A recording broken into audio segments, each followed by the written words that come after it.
Welcome, this is Josh Rees with Mile High Church in Lakewood, Colorado. Thank you for tuning in to our podcast today. For more information about our church, please visit our website, milehighchurch.org. A lot of growth here for me, a lot of love here for me. It's so great to see so many faces that I recognize. These spiritual principles saved my life, transformed me, healed me. And the thing is that I'm not an exception. Those principles work for everyone. So my topic today is finding your voice, a path of awakening. Awakening means you come into an awareness. You become clear in your consciousness. And it's a journey. But the thing is that if you are willing to take that journey, your authentic self, your powerful being comes into form because you are fearless. You know how powerful you are. You know how mighty you are. You know how magnificent you are. Undeniable.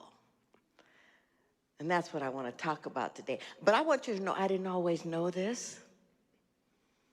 You know, if you've heard me speak before, you know, I came from a pretty traumatic childhood, an alcoholic father, pedophile, stepfather, a mother who didn't think she had any power, 5 generations of women who didn't think they were powerful and didn't have a voice. So it's not a surprise that my whole way of being was stay under the radar. Keep your mouth shut. But it was really hard because I have a loud mouth. And I'm an expressive. And so the thing is, it was like I was up and down. So this whole trajectory, I have been on this planet for 7 decades. And as I say that, I go, who said that? Because I feel so young, so vital, so alive, so vibrant. And I'm not in denial. I know I'm aging. I get it. But age is nothing but a number. You get to live your life out loud. So I want you to know that my voice had a lot of ups and downs. I made a lot of interesting choices. Yeah. People who read my book go, I didn't know that. I didn't know you did that. When did you do that? Yeah, it was me. It was me. But what I want you to know is I want to teach you 3 things today. 3 things that I hope will help you walk out of here, whether you come to the workshop or not, which I'd love to have you there, but whether you come or not, I want you to remember these 3 things because they will remind you of your magnificence. And the first one is that challenges are portals of transformation. Everything you've been through, every triumph that you ever had, you know, there was a transition, there were doubts, there were questions, there were tribulations that preceded them. But if you were aware enough, you got that it was a great teacher, that you were learning a lesson, and that you'd come here to keep moving, to keep evolving, because we are evolutionary. Spirit is evolutionary. So I want you to know that I didn't always know that, but a couple of things happened to me when I was 14 years old that started that awakening, that reminded me that I have a calling. So I told you I kept my head under the radar, but when I was in school, I started noticing that the successful kids were the ones that were involved and the ones that were present. And so I was like, oh, maybe I can do that. So little bit by little bit, I did certain stuff. I joined the debate club and chess club and all these different things. But then they were going to have this posture contest. Now, the interesting thing is that only girls were in it in bathing suits, but I'm sure that's another talk. So we're on welfare, but my mother says, I'm going to get the money and we're going to get you a swimming suit. So she takes me shopping, and this wonderful woman, sales lady, is helping, and she helps me find this beautiful yellow swimsuit. I was really skinny, but when I put it on, I felt really pretty, except I was flat-chested. She goes, I got you. She goes, I got these little inserts. I was like, no. We're not putting nothing fake in there. She goes, no. I promise you, it's going to look very natural. So I'm like, okay. So she puts them in, and y'all, I was hot. It was incredible. So here I go, and the day of the contest, you had to be in your swimsuit, you had to go up to the front, and you had to stand this way, then you had to turn this way, and then you turn this way, and then they put us all in the line, and then the teacher walked behind each one of us and put her hand over our heads, and the audience responded. I was the last one, and when she put her hand over my head, the audience erupted, and the kids were screaming. Oh, man, I felt so great. And they said, and the winner is Cindy James. I was like, yeah, I'm all that. So on the weekends, I lived in Minneapolis, and there's lots of lakes, and we would go to Calhoun Lake, and that with my cousins. And so we went to the lake, and we got out, and I'm in my yellow swimming suit, so I wanted to make sure everyone noticed. So I slowly walked, and I laid down my blanket, and I laid on the blanket so that they could see how fabulous I was. And then I slowly got up, and I walked to the edge of the water, and I knew how to swim because our junior high had a swimming pool. It was required. So I get to the water, and I ease out into the water. I do my most fabulous side stroke. I do a backstroke. I am poetry in motion, y'all. I dive underneath and the inserts pop out.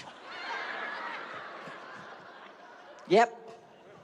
And you know when you're in the water and you're trying to catch something that moves? So I'm trying to catch them so nobody notices. My cousins are howling.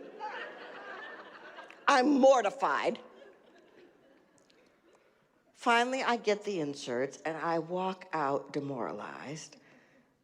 But then as I get to the edge of the water, a voice in me says, it makes no difference. You won. You're a winner. I didn't know it then, but that voice would come back many times in my life to remind me of that. So 2 weeks later, I'm in school, and let me just say this.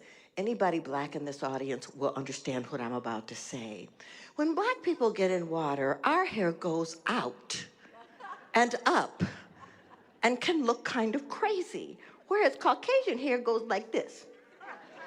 But when you're a colored girl in school, when I'm growing up, when your hair went like that, you were made fun of. So every black girl was like, no, that's not happening.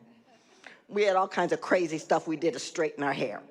So we're in the swimming pool, and the teacher says, okay, we're going to do one last thing. Cindy, go down to the end, get on the diving board, dive in and swim down to the shallow end. I'm like, great.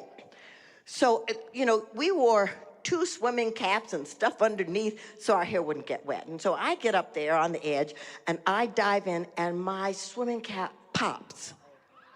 It comes off, and my hair is drenched. The black girls in the pool are like, whoa. I get out of the pool, and I go to the teacher, and I say, excuse me, I need to go home. I live really close. I can be back soon, but I've got to fix my hair. She goes, absolutely not. I go, no, you don't understand. If I don't fix my hair, they're going to make fun of me, not just for today, but it's going to be ongoing. Yeah, she looked at me, turned her back on me, walked away and said, this conversation is over. Choice point. I looked at her. I looked at my friends. I went home, y'all. I fixed my hair. I was back at school in like 25 minutes. They wouldn't let me in. They said, you can't come back until you come back with your mama. So, okay. My mother was a highly emotional being, world-class complainer, and cry at the drop of a hat. So I was scared to tell her, but as I'm telling her what's happening, she's looking at me and she says, "And why did you make that choice?" And I told her, I said, it was not worth the ridicule I was gonna have to go through for weeks on end to go back there.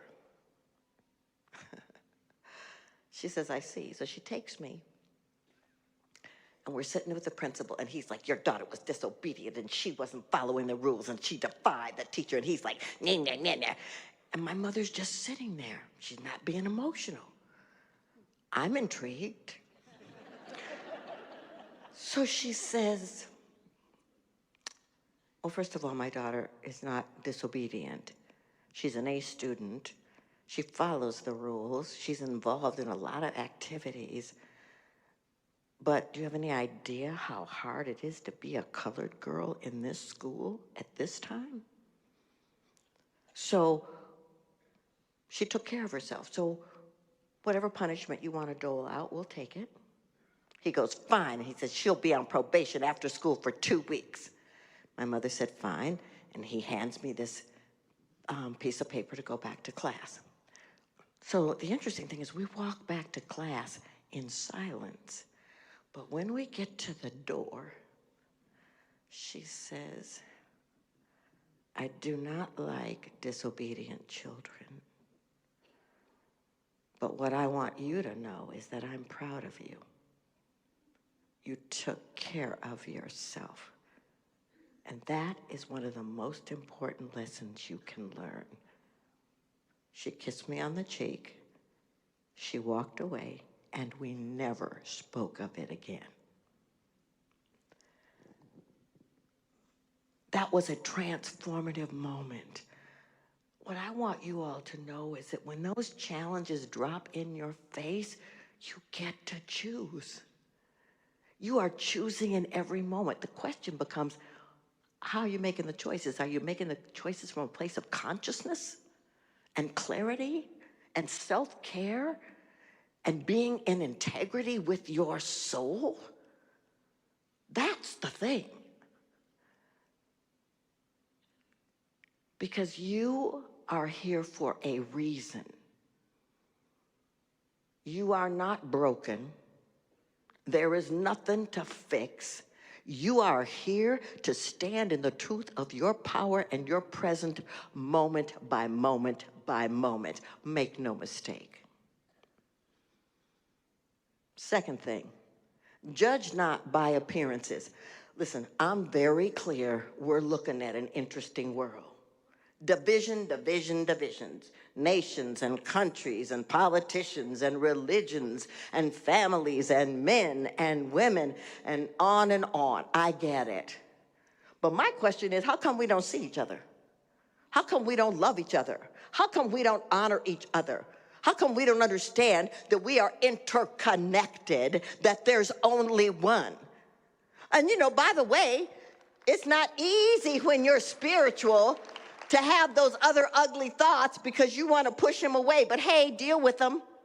They're real because they're telling you that you're looking through life from a lens of perception that is inauthentic and is not powerful and is not dynamic and is not rooted in God. You get to look at it, then you get to shift it. So I take people on pilgrimages, and I really love doing that.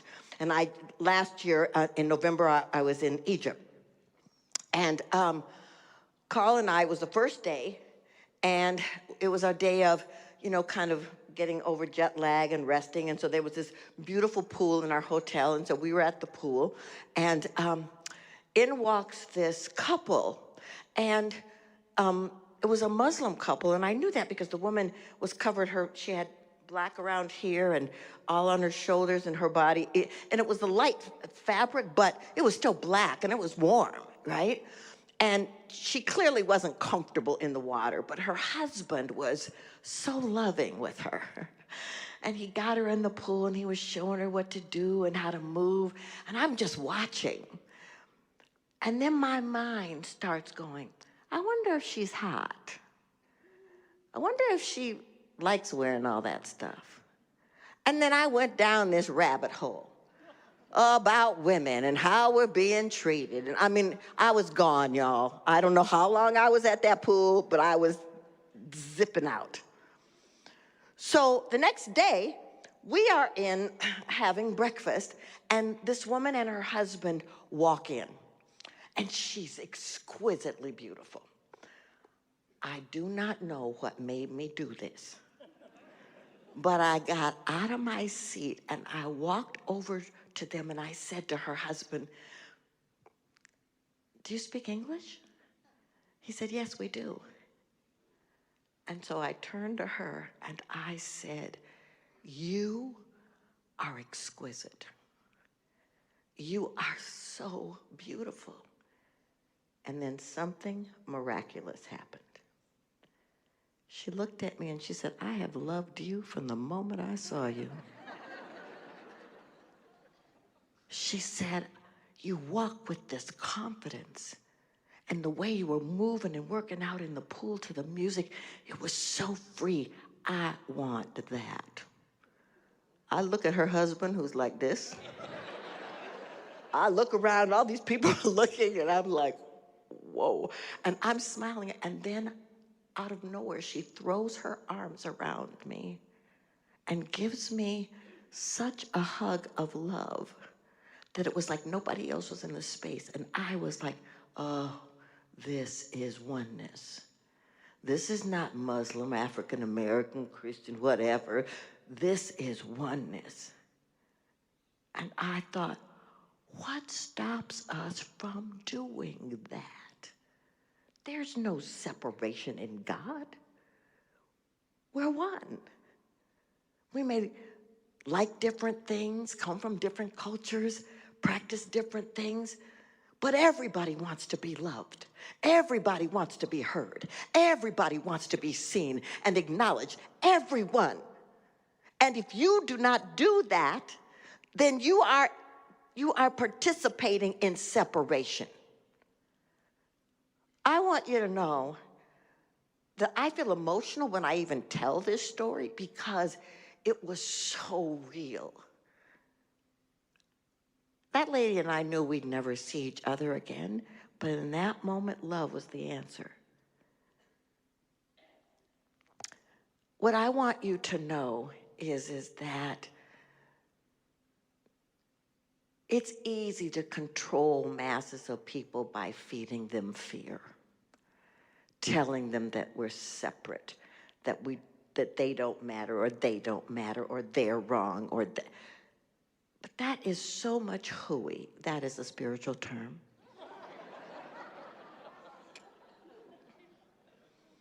God sees no separation. And so that leads me to my third point. Trust your inner guidance. I mean, do you know that you are encoded with an incredible inner guidance system? Everything you need is within you. Happy birthday. Was it your birthday? Happy birthday. See, my inner guidance center just tapped right in there. I'm so sorry I embarrassed you. Okay, I'm back over here. But you have this inner guidance system, and it tells you things, and it lights you up. Your job is to listen, and then that becomes the rub, doesn't it? Because you go, was that my mind or was that my heart? I don't know if I'm just feeling stuff or if God is talking to me. Listen, you know when God is talking to you because you're centered, because you're open, because you're available, because you're free, because you are not pulling your energy back. You are willing to step forward in love. Your inner guidance system will go, you know, you really should turn left there. And your mind is going, everybody's turning right. My advice, turn left. Because that inner guidance system is not linear. We are in a culture that has been educating us to think that our minds are the God. No. Your heart, your wisdom, that part within you that is so connected, that's the thing. A few years ago, I was teaching a class here, a manifestation class, and a woman raised her hand, and I called on her, and she stood up, and she goes, "Hi, I have this dream." I said, "Okay, what is it?" She says, "Well, I want to open a spa, and I want it to be really different. I want it to be a place of respite where people can come and let go." I said, "That's incredible. When's that happening?" She goes, "I don't know. I have no money. I know nothing about a spa, but it won't leave me alone." I said, "Listen to that. Trust that. The dreams within us are energies that want to emerge into form. And when you pay attention to them, you don't have to know how, you don't have to know when, you don't have to know where. You just listen." So a year later, she comes to me and she says, "My husband's been diagnosed with cancer and I'm really afraid." And I said, "Betsy," her name is Betsy Abrams, and I said, "Betsy," I said, "I'll pray with you. I know the right thing will unfold." And so she's still coming to Mile High and she's still taking classes. And then several months go by and then she comes and tells me that her husband has passed. And then she disappears. I don't see her for a while. Then she comes back and she says, "So my husband left my daughter and I in good financial shape. And I was driving down this street in Littleton and I see this building. And my inner knowing goes, oh, that's it. So I bought it." I'm like, ah! That building had been a convent. So there had been prayers in it, right? And she says, "Come in, I want you to bless it and let's open the space." So she says, "I'm going to classes and I'm hiring people. I don't really know what I'm doing, but it's going to be exquisite and it's going to be a place of consciousness." That place, ladies and gentlemen, is called the Five Wellbeing Spa in Littleton. That is amazing. All because there was a dream, there was a vision. She listened and responded. You can do that. It doesn't have to make sense. It doesn't have to make sense. But it makes sense in the universe. Because you are here to remember how extraordinary you are. That you were chosen. The universe breathed its life into you in the form that you are, unrepeatable. There's nobody else like you on this planet that has your gifts, your iridology, your fingerprints, your DNA. You are a miraculous unfolding. Make no mistake about it. You're chosen. So, Michelle told you that I had a book come out in September. And in August, I had an album come out. And that's a whole nother talk, which I'll talk about some other time. But the name of the album is called Chosen. And I wrote the album with these two amazing producers. And I didn't realize at the time that it was in alignment with the book that I had written. But it was. And so what I'm going to do in this moment is I'm going to sing the title song to you. And I'm going to ask you to sit back in your seat and take in the lyrics as if I wrote it for you. At the end of it, I will do a prayer for us. What I want you to know is we are all on this planet at this moment by a divine appointment. Otherwise, we wouldn't be here. There's something that only you can do the way that you can do it. So why not say yes? Find your voice. Step into your power. Bring your full authenticity and dare to be brave. So I'm going to invite you to just close your eyes and breathe in as I sing to you.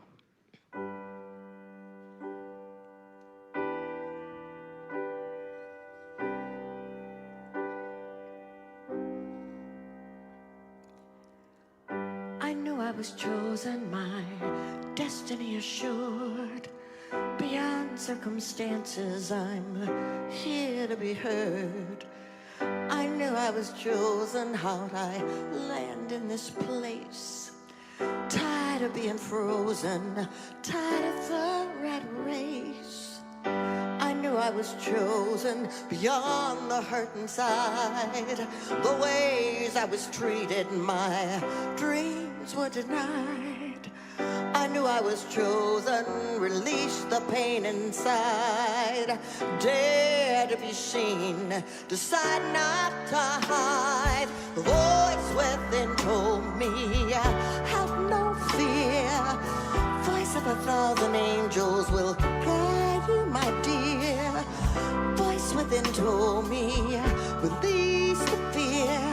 Love of 1,000 angels will teach you, my dear. I knew I was chosen from the very start. Still small voice within said, open your heart. I knew I was chosen. I came to lift my voice, stop running from myself and make a different choice. Voice within told me, have no fear. Voice of 1,000 angels will guide you, my dear. Voice within told me, release the fear. Love of 1,000 angels will teach you, my dear. Hear the angels. Oh, hear the angels. Oh, hear the angels.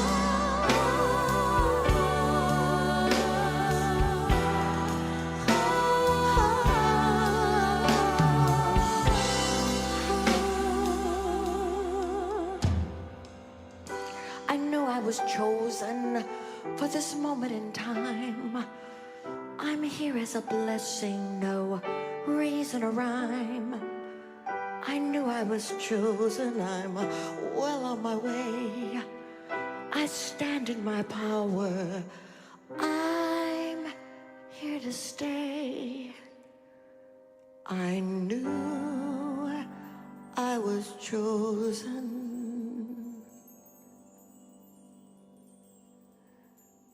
So breathe that in. Practitioners, if you'd like to stand in this prayer.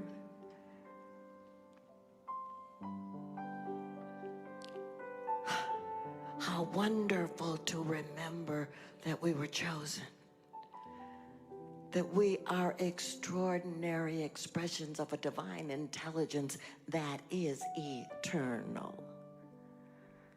That we are powerful.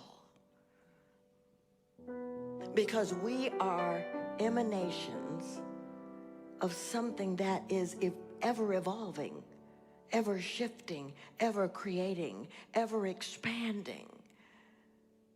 So there is nothing that is not possible. We live in a field of infinite possibilities. So there is nothing that has ever happened that could take that truth away from us. The past does not define us. We are here because our presence, our energy, our voices, our authenticity is needed at this moment on the planet at this time. And so we just take this moment to place on the altar of light any old ways of being, old paradigms, old feelings, old experiences that no longer serve. We place them there and we watch them transform into a remembrance, a soul remembrance of our intuitive knowing that is grand, glorious, and infinite in scope. We give thanks for this mile-high community, for its heart, its myriad of ways it serves, internally and externally. That its commitment to personal empowerment and global enlightenment is real. It is not just this building. It goes out into the world. And there is always someone here praying for each and every one of us. And so we take this moment as a collective to bring our prayers that dis-ease dissolves, that old ways of thinking and old structures disintegrate, that dis-ease is not the norm. We simply raise up this planet. We raise up the ecosystems, the animal world, every man, every woman, every child. And we vibrate out into the world in this moment so much love that people feel it and they are not even sure what is occurring. And so I'm just grateful. I'm grateful to speak this word, to release this prayer into the law and trust it, knowing that grace guides us. So we simply let go, allow it to be, and say, and so it is.